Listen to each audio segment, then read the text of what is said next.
Olá, amigos do Notícias Agrícolas no ar, mais um boletim acompanhando o que está acontecendo no mercado do boi. A gente teve um início de mês bastante interessante aí nas negociações de mercado interno, ainda tem um consumo meio que gourmet aí saindo para o mercado interno, mas o que a gente precisa entender é o que deve acontecer com China, principalmente na exportação.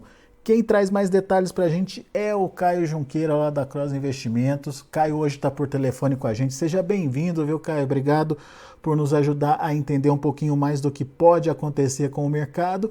Por que a gente está destacando a China hoje, Caio? O que está acontecendo? O que você está vendo de diferente acontecer aí no mercado? Bom dia, Alexander. É sempre um prazer estar com vocês aí no Notícias Agrícolas. Bom dia a todos os ouvintes aí. Alexander, assim, a composição, a gente ficou, né? O Brasil ficou muito refém, da composição do preço da arroba do boi. A gente ficou muito refém, da China, né? Quando a gente fala em composição de preço, quando a gente fala em perspectiva de mercado, tanto para alta quanto para baixa, a gente fica extremamente refém à China. Só recapitulando, a China fez esse mesmo movimento, né? Ela tem essa sazonalidade que ela sai do mercado no último trimestre do ano, excluindo aí o ano passado, nós tivemos um motivo sanitário, né? Do qual ela saiu, então ela sai de forma abrupta e depois ela volta também de forma abrupta quando a gente retoma, tira o embargo, né? O excesso do embargo. Então, a gente teve aquele movimento que a gente chama em V, né? O mercado cai extremamente forte e depois ele retoma de forma extremamente forte também.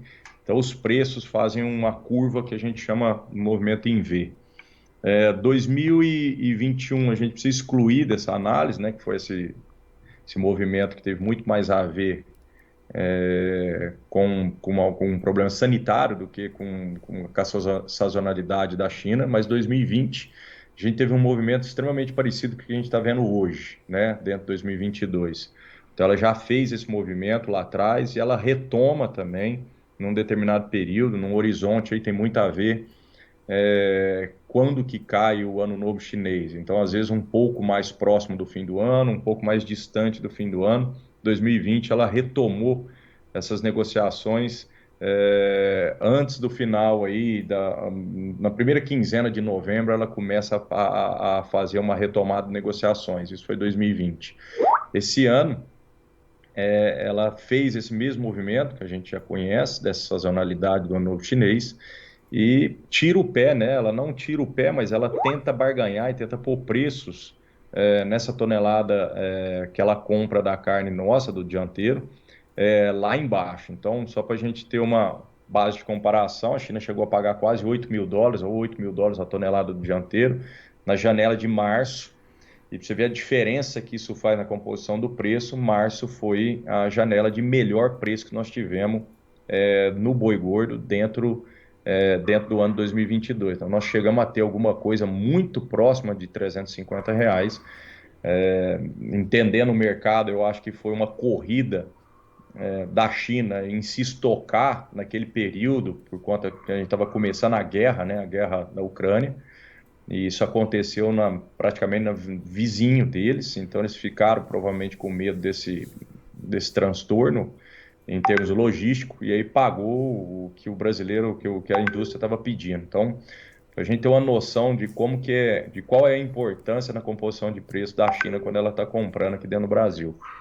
O mesmo tem acontecido agora, ou quer dizer, o inverso tem acontecido agora nesse último trimestre, onde a China sai de uma negociação média aí de quase US$ 7.000 a tonelada, 6.800, para tentar barganhar preços esses últimos 50 dias ao redor de 4.700. Então, o que a gente olha, o que a gente enxerga aí no espelho retrovisor foi justamente esse imbróglio da indústria não fechando novos contratos, não querendo efetivar novos contratos, e aí a gente viu a pressão acontecer nos preços aí, em termos de cotação, aí jogaram o boi aí para quase 280 e aí isso aí ficou. O que a gente vê agora é que a China tem retomado, a gente consegue enxergar alguns players que fazem exportações um pouco mais otimistas, um pouco mais se movimentando mais, olhando um pouco mais dentro de confinamento, ligando um pouco mais para os grandes confinamentos, perguntando como é que vai estar essa produção aí ao longo de dezembro e janeiro.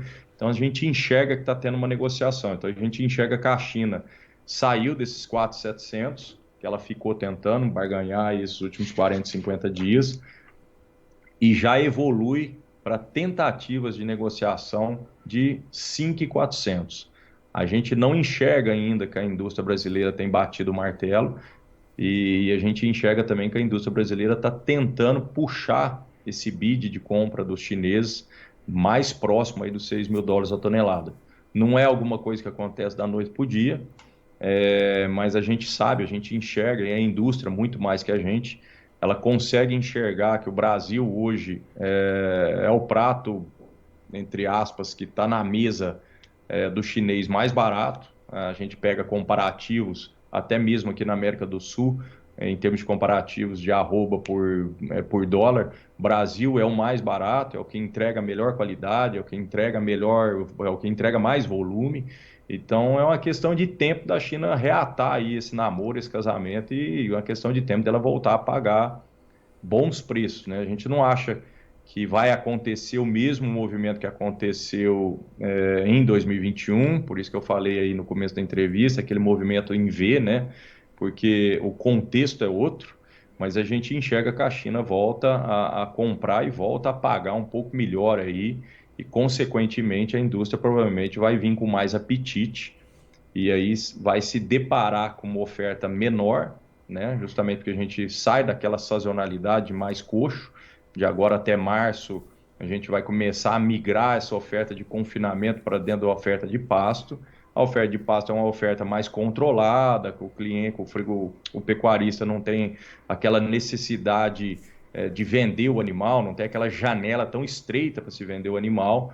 Então a China provavelmente voltando com mais vontade, com mais gana, pagando mais, a indústria brasileira provavelmente vai achar menos oferta, e aí nós vamos ter a curva da oferta e da demanda mexendo de novo, provavelmente com alta de preço, que é o que a gente já enxerga agora, né? A gente já teve aí sexta-feira passada, nós já tivemos o primeiro registro de boi China para dentro do estado de São Paulo de R$ 290 à vista. Então, quer dizer, há quanto tempo aí, praticamente 40, 50 dias que a gente não via esse tipo de registro, vimos na sexta-feira, já vem de encontro com o que a gente vinha enxergando, né? Nas últimas entrevistas, acho que eu já estou batendo essa tecla que o pior já passou, o pior ficou para trás, então vem mais ou menos de encontro com isso. O que está faltando, o grande gatilho mesmo que está faltando para o boi, provavelmente encabeçar um boi China aí até R$ 300, que é o que a gente vislumbra aí para dentro do mês de dezembro, é realmente a China voltar e começar a efetivar essas novas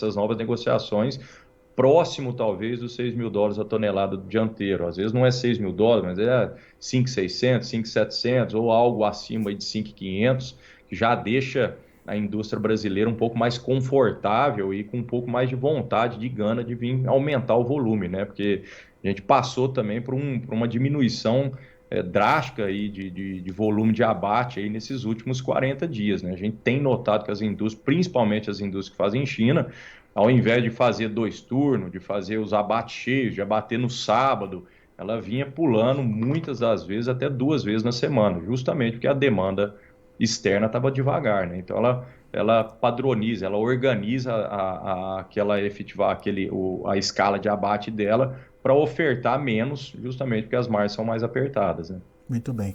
Ô, Caio, só para entender esse lote de 290 que o aplicativo Agro Brasil apurou, pegou na última sexta-feira, isso já é um ágio pelo boi China, é isso que você está dizendo? Já se paga um pouco a mais pelo boi China? Alexander, assim, eu acho que sim. Foi o primeiro negócio, né, que a gente viu. Foi um Precisa lote ver se vai ter continuidade, né, Caio? foi um lote extremamente grande, de alta qualidade e o que a gente costuma dizer na cozinha da indústria. Então, muito próximo, né?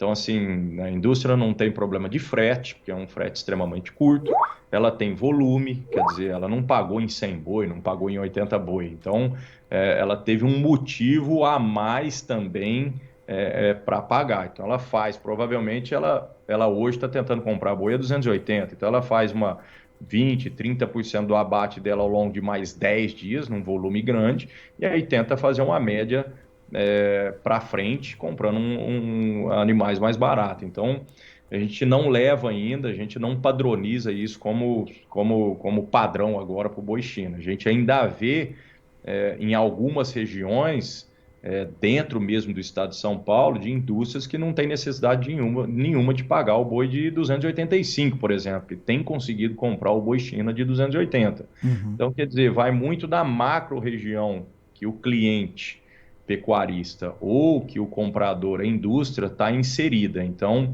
mas o importante começou um movimento, e esse movimento começa por parte da China, de tentar aumentar o bid para fazer novos negócios, e a gente já cheira alguma coisa acontecendo, com possível alta realmente para o boi mudar de patamar de preço, ou voltar aí para o patamar de preço entre 290 e 300, provavelmente aí para finalizar o ano, e aí já pega uma melhora de consumo também por conta de Natal, de festa, e também de melhora aí no mercado interno. Então a gente enxerga que o mercado deve correr até o final do ano aí para uns R$ 300, principalmente para o boi China. Agora, isso é muito importante porque a China absorve alguns cortes que acabam pressionando o mercado interno se eles ficam lá parados, certo, Kai? Que são os cortes dianteiros, é isso? Isso aí. Assim, acho que muitas pessoas estão escutando a gente falar aqui agora. Acredito que a maioria é produtora, é pecuarista, já deve ter ido, provavelmente, já foi aí dentro de um supermercado, até mesmo dentro de uma casa de carne especializada, e não acha uma determinada picanha, ou não acha um determinado corte. Então, assim, os cortes premiums, eles não têm problema, né, de venda. Por exemplo, não estão tendo problema de venda. Então, existe um consumo específico para esse tipo de corte. O problema todo é que a indústria do mercado interno, que não faz a exportação, ela compra um animal inteiro. E aí ela precisa desossar aquele animal, precisa vender toda aquela carne. Então, na composição da venda dela, alguns produtos ficam engastalhados. Muitas das vezes é do dianteiro. Então, uma parte menos nobre. E é justamente essa parte de dianteiro que sai com alto volume para a China. Então, o fator China na contribuição da formação de preço, ela é importante também por vários motivos, e um deles é justamente o volume. Ela tira grande parte desse volume, justamente de um volume que o brasileiro não consome tanto, né? É. Agora, Caio, no mercado interno, a gente já viu um movimento de recuo no preço do boi casado. A primeira quinzena veio forte, teve alta aí no boi casado, mas agora deu uma amenizada aí nesses preços. O que a gente pode esperar do consumo interno, na sua opinião? Melhora, eu acho que melhora. Provavelmente a gente tem para dezembro esse recuo que nós saímos, o pico do preço agora dentro de novembro, virada de novembro, né? Foi aí 18,50. Então nós tivemos uma correção muito forte. Ela já saiu do 17,50, subiu praticamente R$ 1 no casado, bateu aí os 18,50 e agora voltou na sexta-feira. O atacado voltou para casa dos R$ 18, equivalente mais ou menos aí um boi 270 no casado. Você coloca um histórico de diferença do casado para arroba de 5%. Então você dá um boi aí de 280, 277, 283. Então, assim, você mantém uma margem para a indústria trabalhar. O que a gente nota é que esse recuo provavelmente ele termina aqui, ele cessa aqui, porque a gente provavelmente tem uma melhora de consumo no mercado interno por conta dos jogos, desse período festivo que a gente tem agora, de entrar 13º. Então, o que a gente enxerga é que provavelmente quando a gente tiver uma virada para dentro de dezembro, a virada provavelmente extrapole os 18,50. E ao longo de dezembro, o recuo dentro do atacado provavelmente não chegue nem nos 18. Então, a gente passa a trabalhar com uma margem tanto de alta no atacado quanto para o recuo, depois que passa a sazonalidade da entrada do salário, provavelmente ela vai ficar a banda de máxima provavelmente vai ser um pouco mais alta, e a banda mínima provavelmente fica um pouco mais elevada do que essa banda de R$ 18. Então vai ter uma melhora, com certeza vai ter uma melhora, mas o mercado interno não dá conta de chamar, de pegar no peito tudo o que é produzido aqui dentro do Brasil. Então, essa melhora precisa vir também com uma retomada da China, né? Esses dois fatores juntos, uma reação do mercado interno, mais a China retomando aí os negócios, que fazem você acreditar nesse boi de R$ 300 já em dezembro. Isso aí. Muito bem, Estamos batendo nessa tecla aí. muito bem. Muito bom, Caio. Tem uma pergunta aqui do Anderson Antonelli. Qual que é a sua expectativa para o primeiro trimestre de 2023 em relação a custo de produção no seu ponto de vista? Teremos aumento ou redução nesses custos, hein, Caio? Então, o custo de produção fica muito em cima de custo de milho e de soja. Eu acho que essa pressão inflacionária que o Brasil sofreu dentro, assim, claro, excluindo energia, excluindo combustível, colocando essa pressão inflacionária que a gente viu aí dentro de 2022, que foi em cima de alimento, eu acho que isso aqui dá uma parada. Eu acho que a gente entra dentro do primeiro trimestre com custos estáveis. Eu não acredito em milho extrapolando preço, eu não acredito em soja também extrapolando preço. É óbvio que tudo isso é muito ligado à volatilidade do dólar, e a gente tem um movimento de contexto do dólar retomando aí os Estados Unidos, ou seja, saindo dos países e entrando para dentro dos Estados Unidos. Então a gente tem uma saída de dólar, né, justamente para aproveitar essa taxa de juros nos Estados Unidos que não existia há mais de 40 anos. Então, esse movimento de saída do dólar e fortalecimento do dólar dentro dos países provavelmente vai acontecer. Então isso aí muda, principalmente na soja e no milho, mas eu acredito que o primeiro trimestre,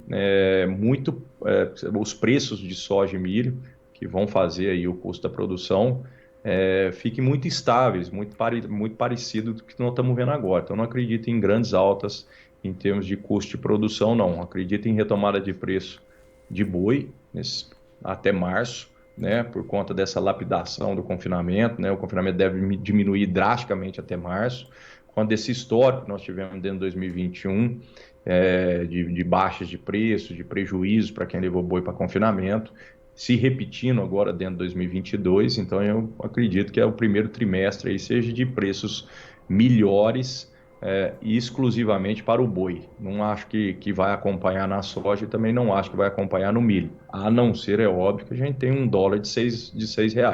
Aí isso a conta muda. Muito bom. Caio Junqueira, obrigado, meu caro, mais uma vez, obrigado pela participação. Lembrando que o aplicativo Agro Brasil está lá para ser baixado, né? Nas lojas virtuais, é isso, Caio? É isso aí, peça aí para todos, né? Fica aí o pedido para todo mundo, quem não conhece, quem não está lá dentro do aplicativo, que baixe o aplicativo AgroBrasil com Z no final e o use, né?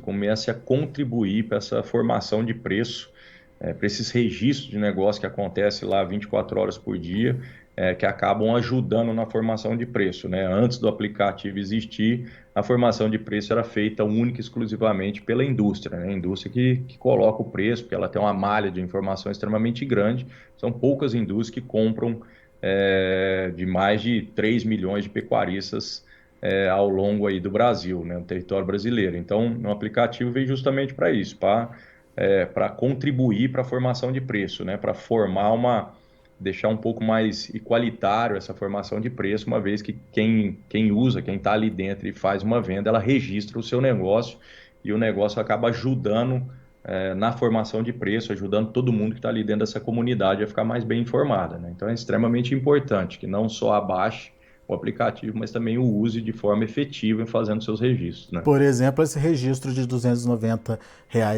na sexta-feira. Se você também vendeu um pouco mais nesses patamares de preços o seu boi, registre no aplicativo, que daí vai ajudar a gente a entender se tem demanda nova da China acontecendo ou não, né, Caio? Quanto mais informação tiver, mais seguro a gente fica aqui de passar informação, né? É isso aí, tá aí bem lembrado, tá, a importância, né, da pessoa enfrentar o sistema, né, quebrar esse paradigma de, às vezes, ficar colocando os negócios que fez num grupo de WhatsApp, não que não deva colocar, é óbvio, mas quando você usa um aplicativo onde a pessoa passa por um crivo, que vai existir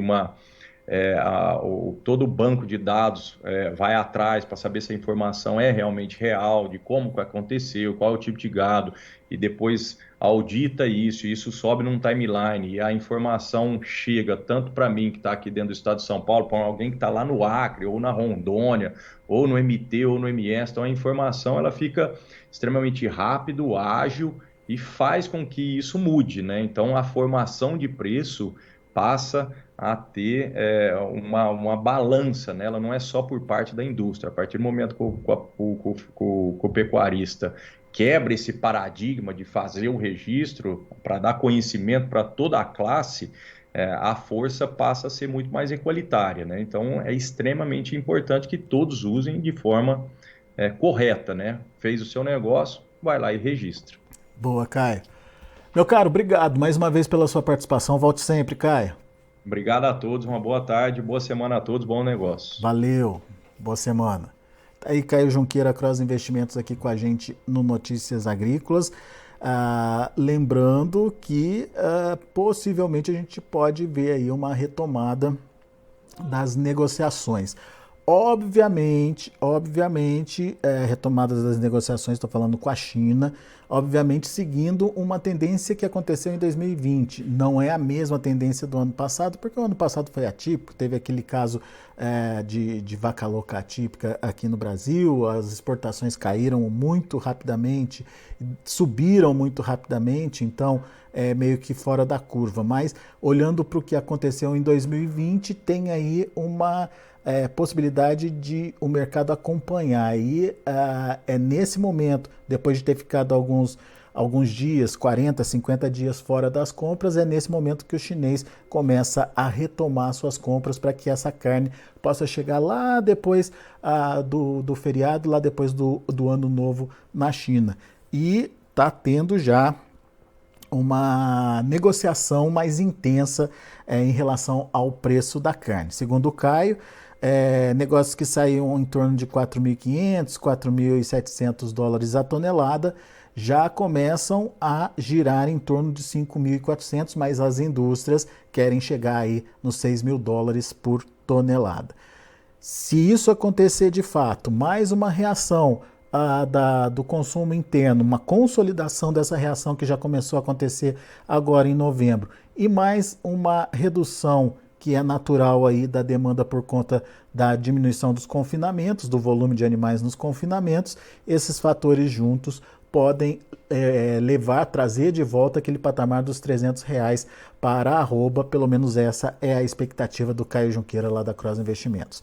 Vamos ver os números, vamos ver como estão os negócios lá na B3, Mercado Futuro, de olho na tela, dezembro caindo 0,45% a R$ 301,60, janeiro R$ 307,50 caindo 0,16% e o fevereiro R$ 305, queda de 0,39%. Indicador CPEA R$ 279,05, queda de 2,58%. Muito bem, são os números de hoje do Mercado do Boi. A gente vai ficando por aqui. Na sequência tem João Batista Olive. Continue com a gente.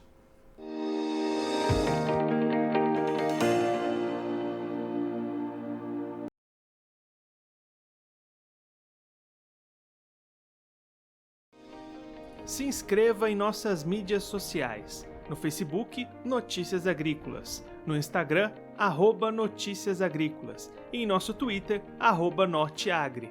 E para não perder nenhum vídeo, não se esqueça de nos acompanhar no YouTube e na Twitch, Notícias Agrícolas Oficial.